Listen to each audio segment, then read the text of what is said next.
Hello friends, welcome आप सभी का सीआर क्लासेस में। आप लोग कैसे हैं? आशा करती हूँ कि आप लोग अच्छे होंगे। आज हम लोग पढ़ते हैं DElEd fourth semester. DElEd fourth semester इसमें पढ़ते हैं सामाजिक अध्ययन कक्षा का शिक्षण। अति लघुत्तरी प्रश्न पढ़ेंगे। अगर हम लोग अति लघुत्तरी प्रश्न पढ़ते हैं तो इससे हमारे जो ऑप्शनल क्वेश्चन होते हैं वो भी कंप्लीट हो जाते हैं, और अति लघुत्तरी यानी कि वन लाइनर ये वाले तो कंप्लीट हो ही जाते हैं। अब पढ़ते हैं कि ब्रह्म समाज की स्थापना किसने की थी। तो ब्रह्म समाज की स्थापना की थी राजा राम मोहन राय ने। देखते हैं नेक्स्ट स्लाइड, थोड़ा ऊपर करते हैं। अब देखते हैं कि भारतीय राष्ट्रीय कांग्रेस की स्थापना कहाँ हुई थी। तो भारतीय राष्ट्रीय कांग्रेस की स्थापना मुंबई में हुई थी। अब आ गया कि जलियांवाला बाग हत्याकांड कब और कहाँ हुआ था। तो जलियांवाला बाग हत्याकांड हुआ था 13 अप्रैल 1919 में। पूना पैक्ट या पूना समझौता, ये क्या है? पूना पैक्ट या पूना समझौता किस वर्ष हुआ था। तो पूना पैक्ट या पूना समझौता सितंबर 1932 में हुआ था। अब देखते हैं जो अपना पूरा भारत है, ये पूरा भारत बना हुआ है। मेरी ड्राइंग बहुत गंदी है तो प्लीज़ आप लोग ज़्यादा हंसना मत। ये पूरा भारत है। तो ये कहा गया है कि भारत का क्षेत्रफल कितना है, पूरब से पश्चिम उत्तर से दक्षिण टोटल कितना है। तो भारत का क्षेत्रफल है 32,87,263 वर्ग किलोमीटर। अब कहें हम कि पूरब से पश्चिम कितना है, पूरब से पश्चिम, तो पूरब से पश्चिम है 29,33,2,933, और उत्तर से दक्षिण है 32,14, 3,214 किलोमीटर। अब देखते हैं नेक्स्ट, भारत में सिंचाई की प्रमुख साधन लिखिए। अब जैसे हम लोग हैं, अगर गांव से रिलेटेड करते होंगे तो वो लोग जानते होंगे कि भारत में जो सिंचाई है, खेतों में सिंचाई किससे होती है। या तो कुआं होता है, साधन क्या साधन होता है, कुआं होता है, तालाब होता है, नहरें होती हैं। भारत में सिंचाई के साधन क्या क्या हैं? कुआं, तालाब, नहरें आदि। धन निष्कासन का सिद्धांत किसने प्रतिपादित किया था। तो दादा भाई नौरोजी ने। विविधता से आपके क्या अभिप्राय हैं? विविधता, जो हमारे भारत में सभी प्रकार के संस्कृति या सभी प्रकार की जातियां निवास करती हैं। हमारे भारत में सभी प्रकार की जातियां या फिर संस्कृतियां निवास करती हैं। तो इसलिए भारत में भौतिक सामाजिक रीति रिवाज एवं त्यौहार उसकी विविधता। अब यहाँ से देखते हैं नेक्स्ट क्वेश्चन, देखते हैं कि राष्ट्रीय पक्षी का नाम बताइए। जो हमारे राष्ट्रीय पक्षी वो क्या है। तो भारत का राष्ट्रीय पक्षी क्या है? मोर। ये छोटे छोटे बच्चे भी जानते हैं, ये तो छोटे बच्चों को भी क्वेश्चन पढ़ाए जाते हैं जो फोर्थ सेमेस्टर में है कि भारत का राष्ट्रीय पक्षी क्या है। तो भारत का राष्ट्रीय पक्षी है मोर। अब जैसे ये क्वेश्चन देखो, गैर सरकारी संगठन का अर्थ क्या है।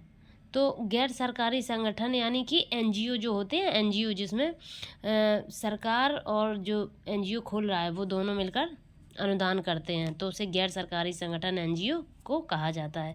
जो बिना लाभ के धार्मिक, सांस्कृतिक, वैज्ञानिक, लोकोपकारी, तकनीक, आर्थिक उद्देश्यों से संगठित होते हैं। सूचना का अधिकार कब लागू हुआ। तो सूचना का अधिकार वर्ष 2005 में लागू हुआ। अब देखते हैं थोड़ा आगे कि लिंगानुपात किसे कहते हैं। तो किसी क्षेत्र में, कोई भी क्षेत्र है, किसी क्षेत्र में विशेष स्त्री एवं पुरुषों की संख्याओं के अनुपात को लिंगानुपात कहते हैं। इतना याद रखो व्यावहारिक भाषा में, स्त्री एवं पुरुषों की संख्या के अनुपात को लिंगानुपात कहते हैं। और 2011 की जनगणना के आधार पर यह 943 अनुपात 1000 था। भारत के राष्ट्रीय ध्वज की लंबाई एवं चौड़ाई का क्या अनुपात है। तो भारत के राष्ट्रीय ध्वज का अनुपात है 2:3। 1857 के प्रथम स्वतंत्रता संग्राम के दौरान भारत का गवर्नर जनरल कौन था। तो भारत का गवर्नर जनरल लॉर्ड कैनिंग था। कौन से संग्राम में? 1857 के स्वाधीनता संग्राम में भारत का गवर्नर जनरल कौन था? Lord Canning. 1857 के प्रथम स्वाधीनता संग्राम पर लिखी गई सरकारी किताब कौन सी है। तो ये किताब देखते हैं, ये किताब बी डी सावरकर द्वारा रचित the Indian war of independence. Scientific society की स्थापना किसने की है। तो साइंटिफिक सोसाइटी की स्थापना की है सर सैयद अहमद ने। कौन से सन में? सन 1864 में।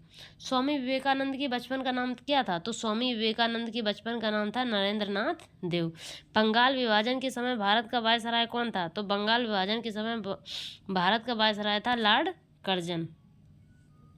1911 में दिल्ली में आयोजित दिल्ली दरबार में इंग्लैंड का कौन सा सम्राट सम्मिलित हुआ था? तो जॉर्ज पंचम। 1911 में दिल्ली में आयोजित दिल्ली दरबार में इंग्लैंड का कौन सा सम्राट सम्मिलित हुआ था? तो है जॉर्ज पंचम।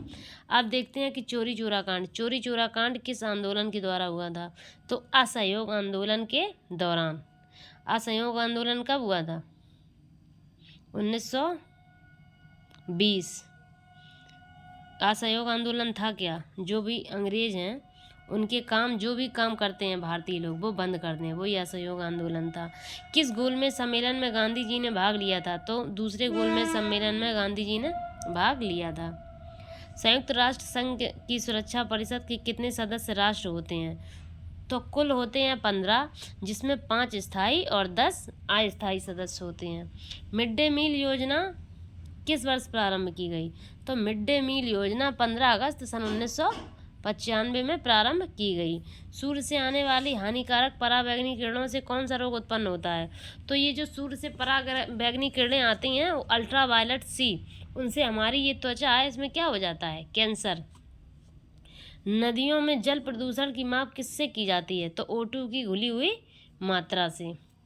अब ये जो आप लोग वन लाइनर क्वेश्चन है, ये अतिलघु उत्तरीय प्रश्न आप लोग यहाँ से पढ़ लीजिएगा, अच्छे से आप लोग पास हो जाएंगे, बैक नहीं लगेगी आप लोगों की। ऐसे ही डेली मेरी क्लास पढ़ते रहिए और प्लीज़ लाइक कीजिए, सब्सक्राइब कीजिए, हम आपके लिए ऐसी एजुकेशन वीडियो लाते रहेंगे। Thanks for watching.